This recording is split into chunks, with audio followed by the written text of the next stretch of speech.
বাগেরহাটের উপকূলীয় এলাকায় চলছে খাবার পানির তীব্র সংকট। ২,৮০০ পন্ড স্ট্যান্ড ফিল্টার বা পিএসএফ এর মধ্যে ১,৩২৬টি অকেজো। ফলে শুষ্ক মৌসুম শুরু হওয়ার পর থেকে বাগেরহাটের উপকূলীয় ৬ উপজেলায় সুপেয় পানির অভাবে বাড়ছে নানা রোগ ব্যাধি। স্থানীয়রা জানায়, বাগেরহাট সদর, রামপাল, মোংলা, মোড়লগঞ্জ, শরণখোলা ও কচুয়া উপজেলায় মিঠা পানির প্রধান উৎস পুকুরের প্রচণ্ড অভাব রয়েছে। এছাড়া কচুয়া, মোড়লগঞ্জ, শরণখোলা ও মোংলা উপজেলায় লবণাক্ততার কারণে প্রয়োজনীয় গভীর নলকূপও নেই। উপকূলে এই ৬ উপজেলায় স্থাপিত জনস্বাস্থ্য বিভাগের পন্ড স্ট্যান্ড ফিল্টারের প্রায় অর্ধেক অকেজো হয়ে পড়েছে, যা পরিস্থিতিকে আরও খারাপ করে তুলছে। জনস্বাস্থ্য প্রকৌশল অধিদপ্তর সূত্রে জানায়, ১৯৯২-৯৩ সাল থেকে সরকারি ও বিভিন্ন স্বেচ্ছাসেবী সংস্থা উপকূলীয় উপজেলাগুলোতে মোট ২,৮০০ পিএসএফ স্থাপন করে, যার মধ্যে ১,৩২৬টি বর্তমানে ব্যবহার অযোগ্য। স্থানীয়রা পুকুরে অপরিশোধিত পানি পান করতে বাধ্য হওয়ায় পানিবাহিত রোগসহ নানা স্বাস্থ্য ঝুঁকিতে পড়ছেন। গত ৫ বছরে ২২ লাখ টাকায় ৪২টি পিএসএফ এবং ৯.৫ কোটি টাকায় ১৫৫টি সৌর পিএসএফ স্থাপন করা হয়েছে।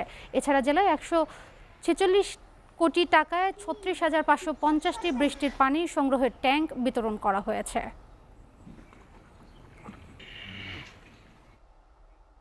বাগেরহাটের উপকূলীয় এলাকায় পানির সংকটের আরও খবর জানাতে কচুয়া থেকে সরাসরি যুক্ত হচ্ছেন সহকর্মী পার্থ চক্রবর্তী। পার্থ, বাগেরহাটের উপকূলে সুপেয় পানির সংকটের মূল কারণ কি? লবণাক্ততা বাড়ার সাথে উজানের নদ নদীতে পানির প্রবাহের অভাব এবং ফারাক্কা বাঁধের প্রভাব কতটা? আমাদেরকে একটু বিস্তারিত জানাবেন।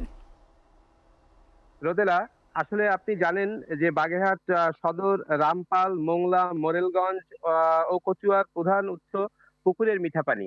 এর কারণ হচ্ছে আমাদের এই অঞ্চলটায় লবণাক্ততা প্রচন্ডভাবে বৃদ্ধি পেয়েছে এবং মানুষেরা আসলে মিঠা পানির অভাবে হাহাকার করছে। আসলে আমরা যদি আপনাকে একটু দেখাই, আমাদের এই অঞ্চলে ডিপ বসে না, ডিপ টিউবওয়েল বসে না। তাই আমাদের একমাত্র উৎস হচ্ছে পুকুরের পানি। বিশুদ্ধ পানির উৎস হচ্ছে একমাত্র পুকুরের পানি। কিন্তু সেই পুকুরের পানিও এখন পর্যাপ্ত নেই। আমি এখন বিলকুল গ্রামে দাঁড়িয়ে আছি। এখানে যে পিএসএফটি, এই পিএসএফটিও একদম অকার্যকর হয়ে পড়ে আছে। পুকুরটাতেও পানি নেই। পুকুরের খননেরও কোনো উদ্যোগ নিচ্ছে না কর্তৃপক্ষ। আমি আপনাকে যদি জানাতে চাই, এই আ পানি বি আ এই পানি এই প্রায় পুকুরের বিশুদ্ধের জন্য ১৯৯২ এবং ৯৩ সাল থেকে সরকারি বিভিন্ন স্বেচ্ছাসেবী সংগঠন এবং প্রায় ২৭৯৯টি পিএসএফ স্থাপন করে। এর মধ্যে এখন প্রায় ৩২,১৩,২৬টি অকেজো।